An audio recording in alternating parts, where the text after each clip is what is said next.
My name is Pat, and I'm a channel for a spirit named Emmanuel.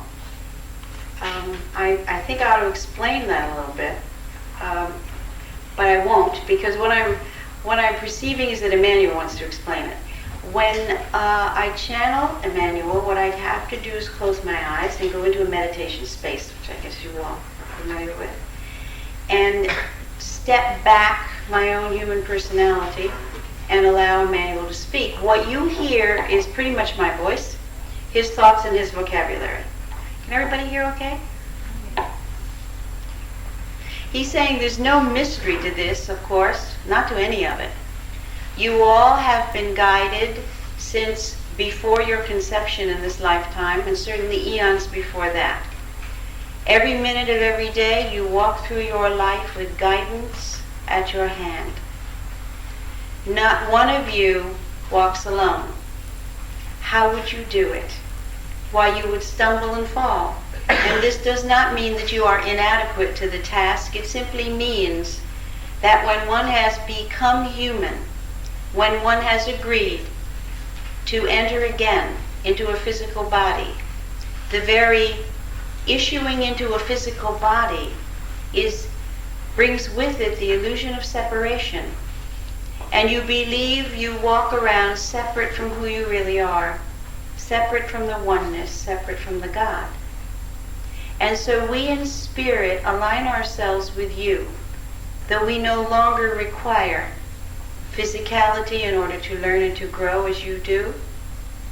And so we walk with you and we speak with you almost constantly. Now some of you are saying, well, if you speak with me almost constantly, why don't I hear it? You do. But you have given it other names. You have given it intuition, a hunch, coincidence, accident. You have given it sweet dreams. You have given it the word imagination. You have tried beautifully to fit it into the vocabulary of human experience, which is the vocabulary of finiteness. And you, being infinite, have found in your lives this to be quite troublesome, and rightly so. Throughout the evening, you and I together will explore the meaning of being human from the viewpoint of eternal. You and I will explore the illusion of your physicality, which is your chosen schoolroom and your creation. And we will learn perhaps to take an overview so that what seems so imperative now can be seen from the greater perspective. And my task, and I use the word task most lovingly, my blessing, is to be here with you to perhaps help you to take that next step, to look a little higher, and to remember perhaps a little more deeply who you are and why you have come. And in the meantime, we meet you with joy, we in spirit. Each one of you at this very moment are accompanied by a being of light. And you're quite right, we don't take up any room at all.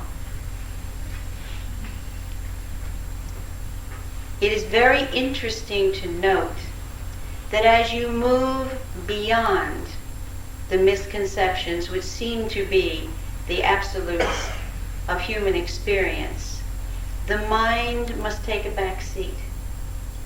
As you reach beyond the intellect, which certainly has its place, it is relatively useful, as you move beyond that to your heart, to your greater knowing, to your wisdom of loving, all things begin to move and to change, including, my very dears, your life. And as this takes place, do not be alarmed.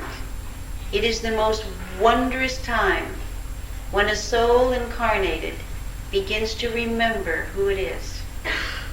For at that moment you begin to take back unto yourself the infinite power of your being.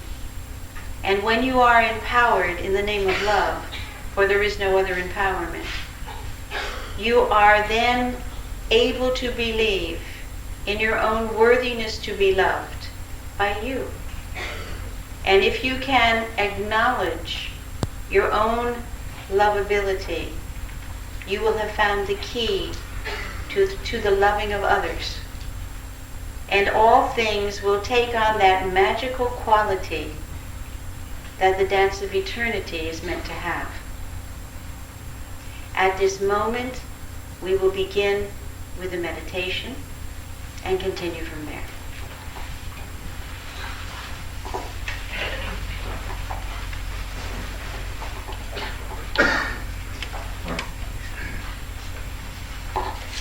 Let's sit with back straight and legs straight on the floor, eyes closed.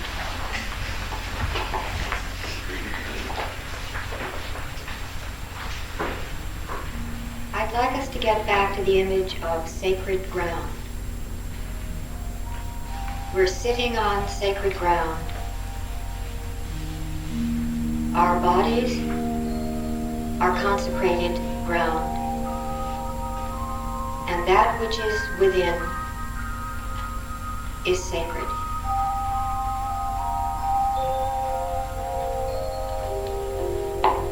Keep your attention in the center of your chest, in the spiritual heart center.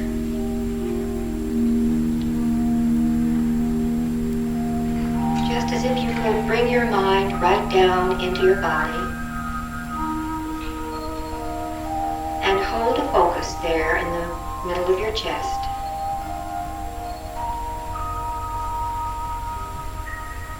Breathe into it. Feel that infinitely tender inner temple.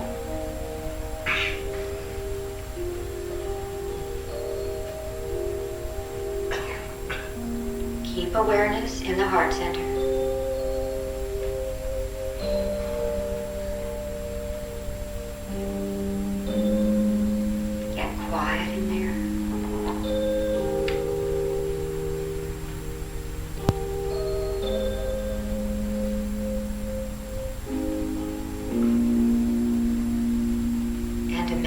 Visualize in the center of your chest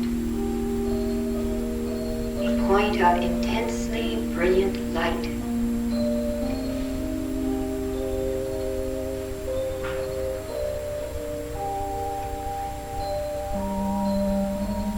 And as you focus awareness on this light, it begins to expand.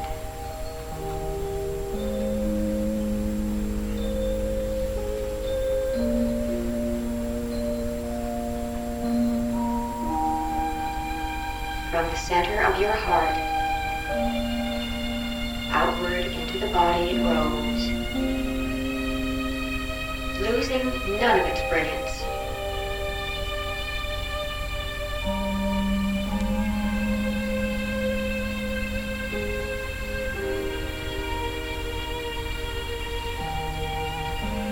The intensity of the light begins to shine through your very skin.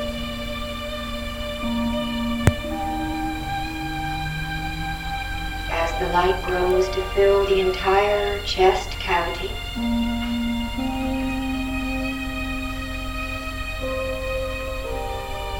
Pushing up into the shoulders and down into your solar plexus. Up into the neck, down into the abdomen and hips. Filling arms, legs, feet, hands, toes and fingers, up into the head.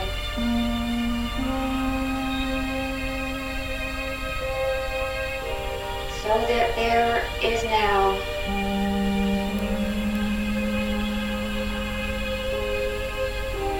two bodies,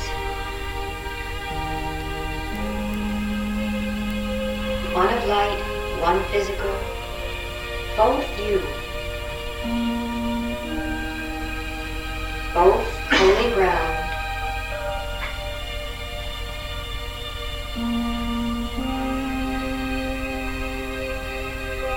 Consecrated to knowing truth.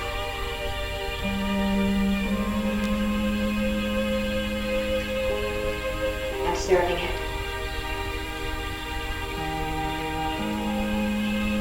From the center of this dual body arrangement, which is you,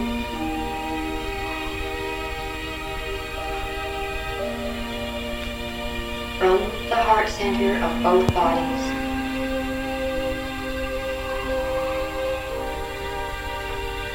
allow your longing for truth, your loving, and your light to flow as a river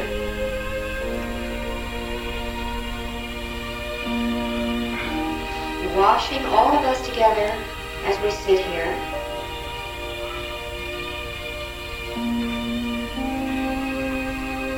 Making puddles in the parking lot,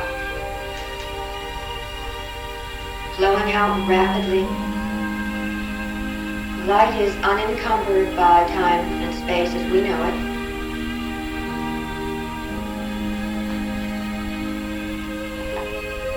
Flowing through the city,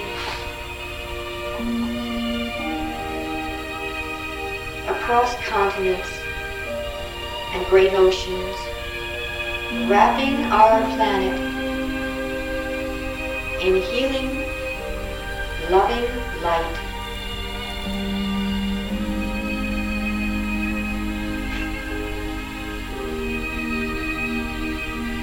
From all of us collectively and each of us individually, and through your heart center specifically.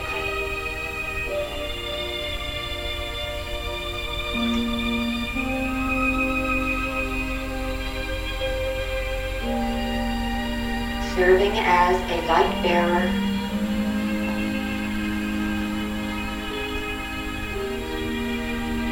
and a channel of love.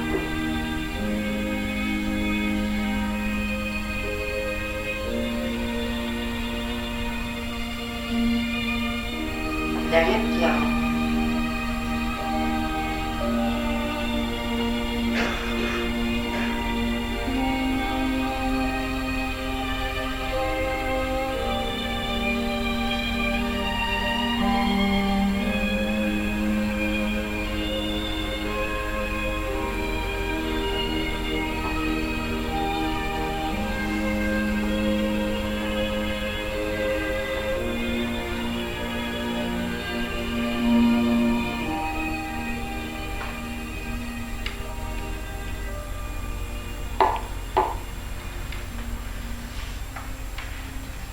There's no doubt about it. Being human is a very holy thing.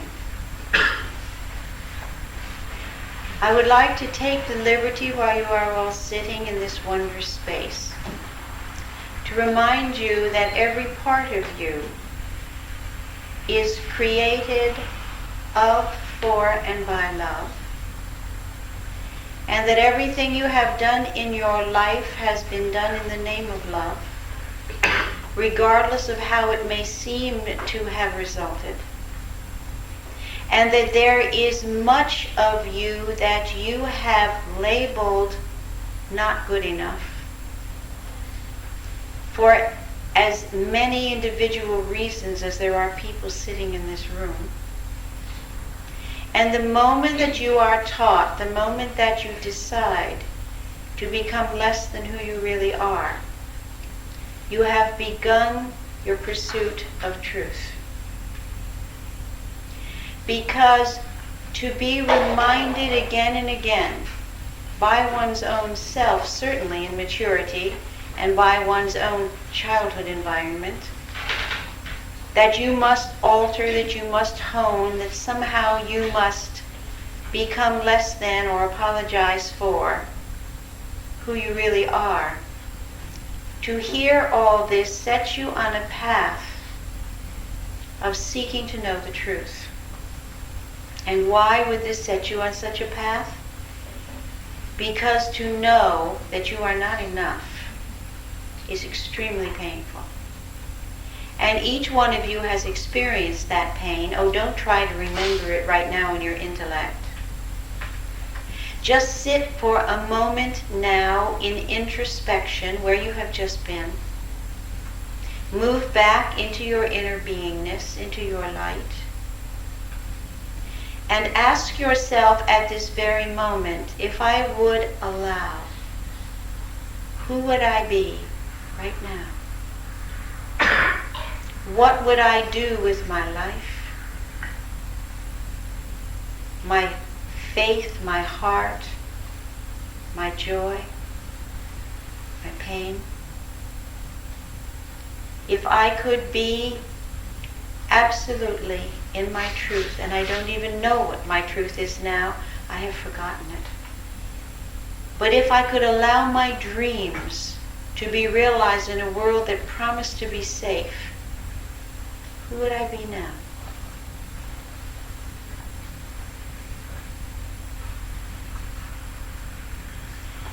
Allow that response to come from your heart, from your daydreams, from your imagination, from your courage. And when you have found an inkling of that, then you must ask yourself another question. What is it at this moment that is preventing me? Now don't judge yourself. Don't preach to yourself. Just ask the question and let an answer come. Specific or general, it doesn't matter. And when you have found that response, then take another moment and allow a question to form around that response. What do you need to know about this portion of you that will not let you be free?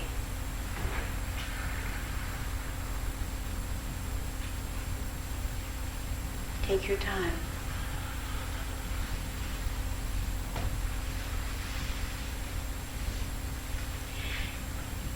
And when a question has formulated,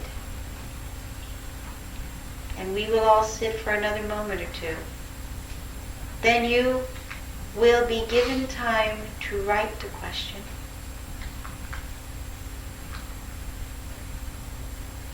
And I, in spirit, will, with all my love,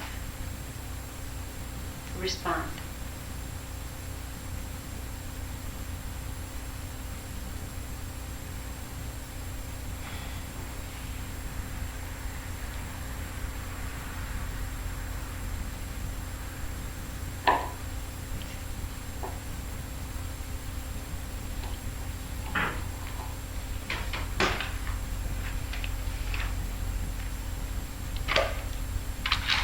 I hope we have enough pencils. Some of you may have them, and we can share what we do have.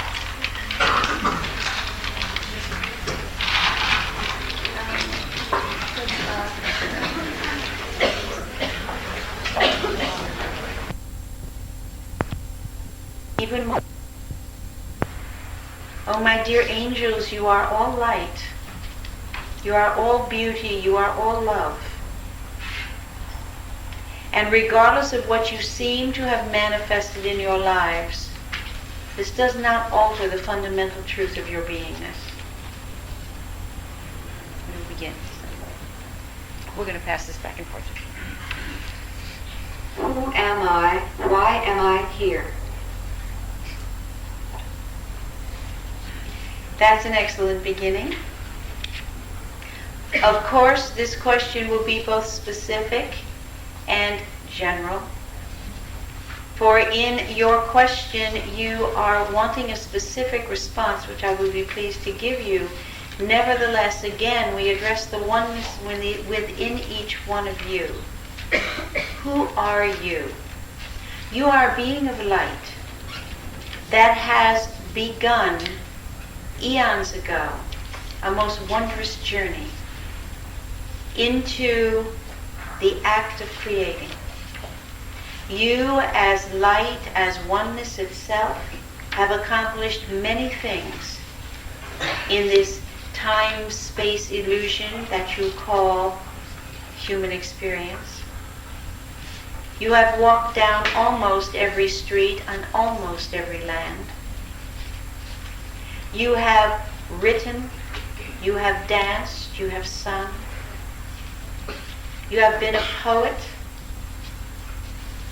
You have been a captain on a wonderful, wonderful boat that plied the seas, gathering spices and bringing them back to the ports of Spain. What does this have to do with you now? Well, very little and everything.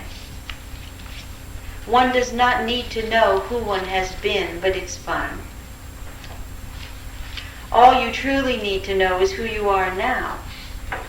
But I feel for you it is necessary to give you lineage, to give you rootedness, to verify the sense that you have had that you have been here many times before. And therefore you are a being of light with a great curiosity. And you have moved in and out of human incarnations with great rapidity. Why, in your last death, you were so anxious to return that we could hardly contain you long enough for you to make a wise choice, which of course you did. Who are you now and why have you come? You are God incarnate, seeking to know the power of your own being, which is the word love. Why are you here now? Because, my very dear, your world needs you, as well as you need the world. And because beyond all that, you possess such a magnificent compassion that you have been loath to follow, for you believe it would lead you into penury, and into humiliation, and into foolishness. And so for you I will say this, that your compassion is your path. But there is something very important here. You must remember that one cannot give to others what one has not already given to self. So first, your own compassion to you. And I know you're saying, oh, but I don't really need compassion. Look at all those people around me who are suffering. Yes, you do. You need the compassion of your own remembering with kindness of all the times when you were not compassionate. You need the brilliance of your own intuition that will serve you first. Now, why do I say that when so much has been spoken about to all of you, that it is more blessed to give than to receive? Because I do not believe it to be so. For you see, there is a twisting about of the understanding of that phrase.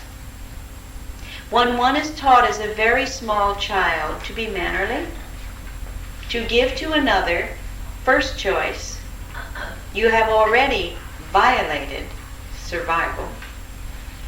And yet a child, being obedient, believes that if they behave, that somehow they will merit then what they want. And how many times has that not happened? Someone else comes along and takes the biggest piece of cake, the best cookie that you wanted, the special piece of candy. And the disappointment and the bitterness begins to build, and the doubt begins to build until that awful moment when giving becomes behavior rather than essence. When your beingness in its honesty wanted to say, no, I want that, I need it. And behavior took over, and the belief system that said, but if you give, you will somehow then receive. Don't you see? At that moment, giving is not giving. giving becomes a way of receiving. When you are full, then you give from the heart. When you are empty, you give from a hope that you will receive, whether you are consciously aware of it or not. And this does not make you wrong or bad. Self-judgment is the first thing I would urge all of you to dismiss as useless, indeed as harmful. What it means is that when you need, you have a right to have those needs fulfilled. And it is your responsibility as the creator of your life to allow the fulfillment. And then from the place of fullness, you have joined again with the greater self, which is the creator of all things. And from that bounty, you will give what is required, when it is required, as it is required, with no demand. Only the joy of your full and beautiful overflowing self giving.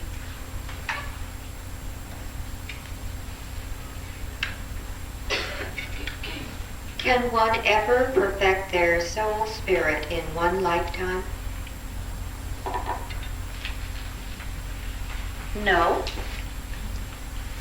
But since this is not anywhere near anybody's first lifetime, and since you have accumulated a great deal of experience, wisdom, knowledge, courage, and determination, and since you have experienced many, many lifetimes uncovering gently the meaning of love, there is a moment that is available to you, the writer of this question, as to many others in this room, when you can believe, when you can have the courage to take your dreams, your images, your hopes, your prayers, and allow them, and please notice that I use the word allow, not force, allow them their reality in your life.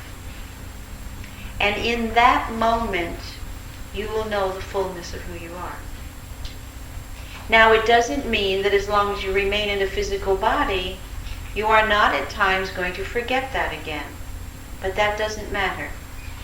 Once you have seen that beingness, that essence which is you, once you have experienced the perfection of your loving, it won't matter for the rest of your life whether at any given moment you can regard yourself as perfect.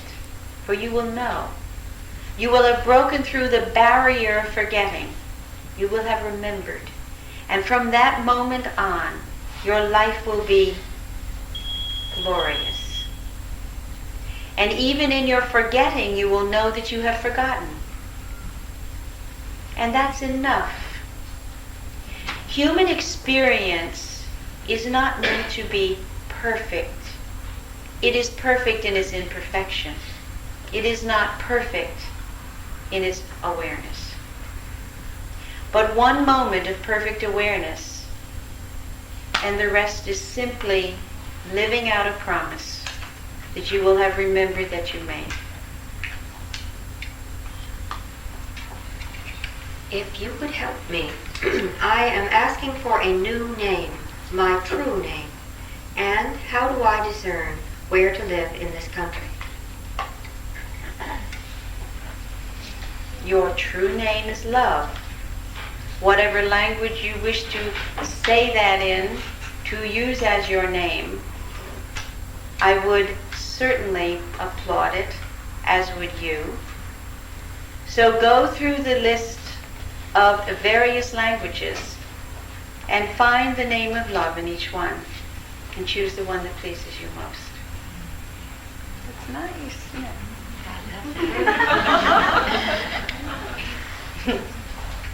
Where should you live? I cannot tell you that. You will live where your heart calls you. There is no place that is more important than another. Be willing to recognize that where you are is where you ought to be. And if you decide on some magnificent morning that you wish to be somewhere else, you will pack your bags and you will go somewhere else. And that will be perfect too. And if on that magnificent morning you decide you don't want to move, that too is perfect. You see, I want to remind all of you that you cannot make a mistake. Oh, I hear all of you saying, boy, Emmanuel, you don't know me. Even what seems to be your greatest error was no error at all. Now, by that I do not mean that your greater self has been plotting it all. But what I mean is this, that you, as a being of light, having entered into physical form again, maintain throughout your lifetime free will. And by that I mean you are offered constantly, minute by minute in your lifetime, opportunity for choice. Do I say yes or no? Do I choose love or fear? Do I walk to darkness or to light? Yes or no? Do I stay with my truth or do I yield to your need? Do I claim for myself or do I behave and give to you first? Am I in my beingness or am I in my learned response? Every minute of every day you are given choice. Now, which choice you make, it is entirely up to you at that moment. But at that moment, you will make the choice that is right for you. Oh, I know in retrospect, one can point back to 1,000,000 times when they think they ought to have done something else. But at that moment, you were who you were. As you look back, you are who you are now. And if you were given that choice again, given the growth that that choice has allowed you, you certainly would choose at this moment another way. But until you had gone through that choosing, you would have to sometime go through it. So be kind to yourselves. It doesn't make one whit of difference what you have done, because at the moment you have done it, you did the best you knew how to do. And one cannot ask more of that of anyone, especially your own sweet selves.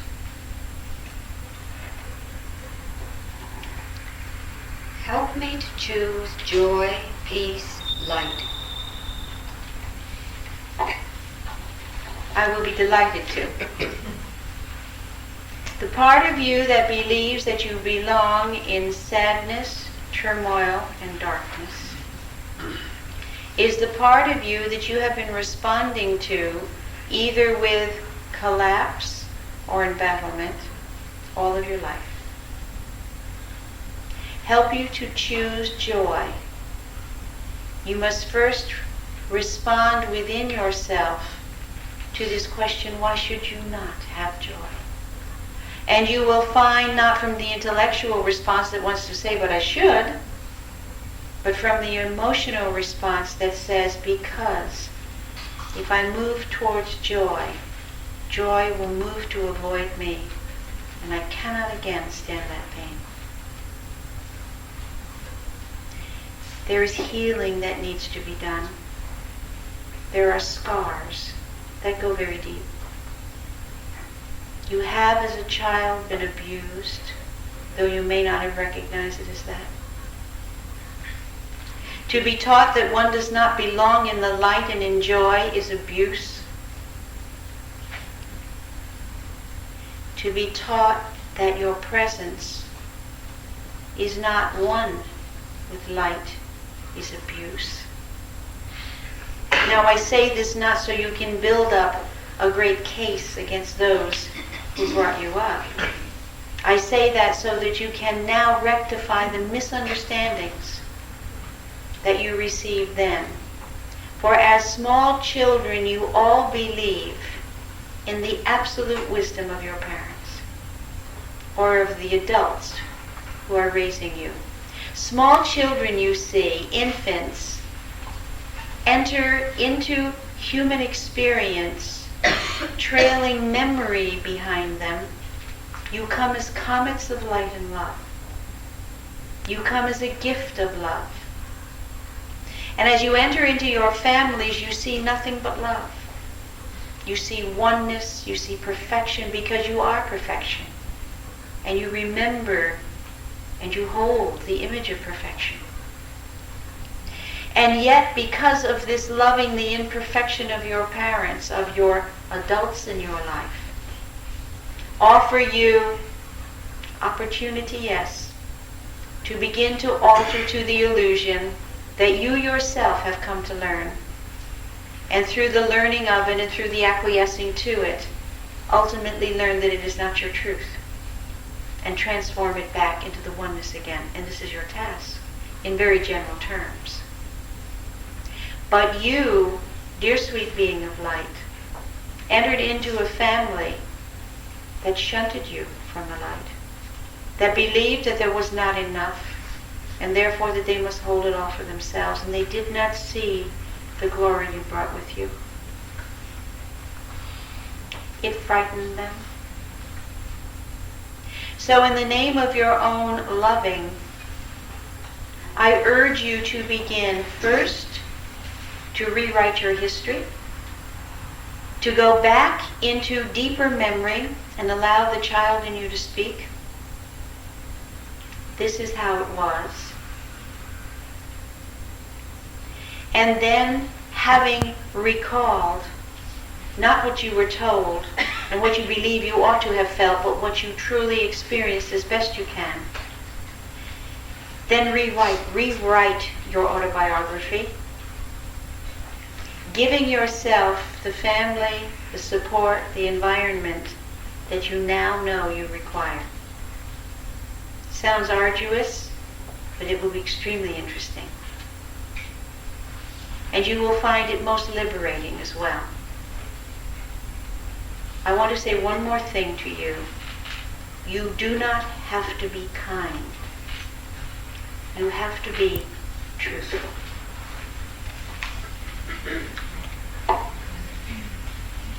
I am not sure I understood what you were asking us to do. Is the question, what is preventing you from being what you would like to be?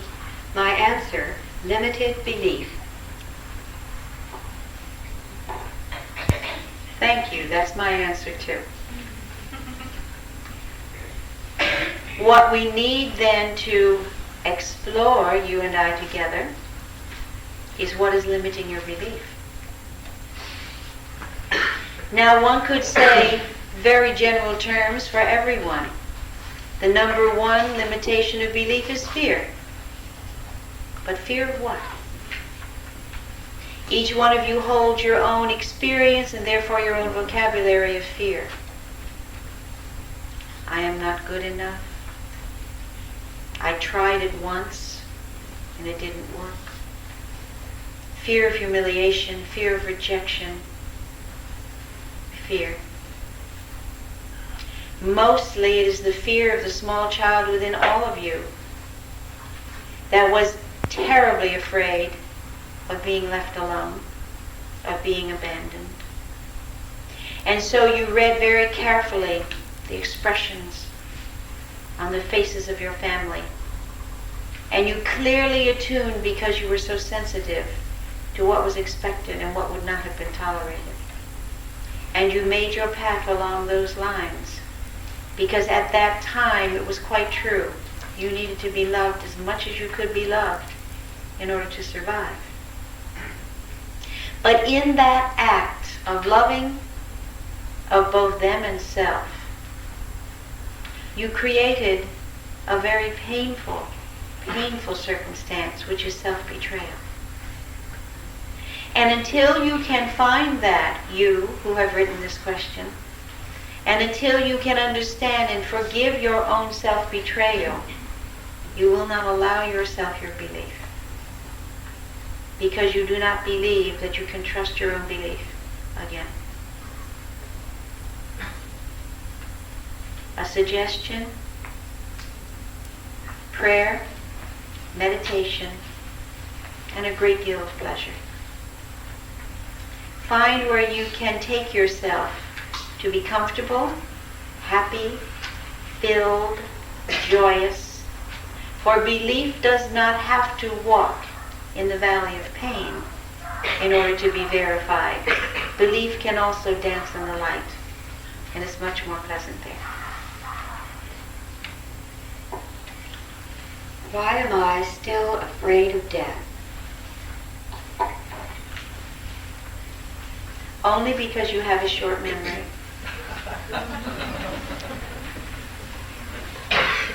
But I will expand on this. You are afraid of death because you believe that this is all you are. Of course, the intellect says, oh, no, I believe in a soul. You are afraid of death because you believe that this is all you are. What does one do with that belief? There are many doors. When you learn to meditate and to pray, and that's 2 words that I have just said, and I will say them frequently, when you truly open your heart in prayer, you move beyond who you are. You have done that often. You have escaped, if you will, from the confines of your human personality many, many times, often in your life. And then you have hastened to remind yourself that after all, this is who you really are. Back into the confinement, back into the symbolized separation, which is your physicality, back into physically manifested doubt. The next time you follow yourself beyond who you believe you ought to be, make note of it. Recognize that that too is you. As you walk, listening to a bird song, do not separate yourself from that sound. Allow yourself to begin to expand and to explore beyond the definition of who you believe, who you have been taught you are. Why, at this very moment you sit in your physical body in this room, and yet your aura, your life force, your energy is expanding out around you, touching others. You are at least 3 inches beyond your arm and 6 inches beyond the top of your head. There have been moments when you have recognized that you are no longer confined to your physical body. Recall those and give them validity. When you sleep and dream at night, you are more than your physical body. You are many things. You are anything that you dream. When you allow yourself reverie, sitting and daydreaming, which you must do more often, let that reverie take you out of your physical body. I want to tell you something. You have a gift that you have not explored yet, and it is the gift of conscious travel, wherein you can be sitting in a chair in your home, and you can allow your consciousness to move to other parts of your world. And you can visit other people, you can drop in on those you love, and I urge you to do this. Keep a paper and pencil handy and travel. And when you find someone that you wish to meet or that you know and you wish to visit, move in, explore, have a conversation, note what they're doing, what they're wearing, what time it is, and then return to the room and write it down. And then call them up on the telephone. And verify what you have experienced. That ought to teach you. And then you will no longer be afraid to die. Because let me tell you something, my very dears, you have all died so many times. That as you move towards death, as you finally let go of the fear that this identification with physical self has fostered, It will all become so familiar to you again. It will be like when you were a child and you went on a journey and you got lost and you forgot how it was back at home. And then a friend finally drove you home. And remember the delight. Oh yes, I remember that. Oh look, there's the gate.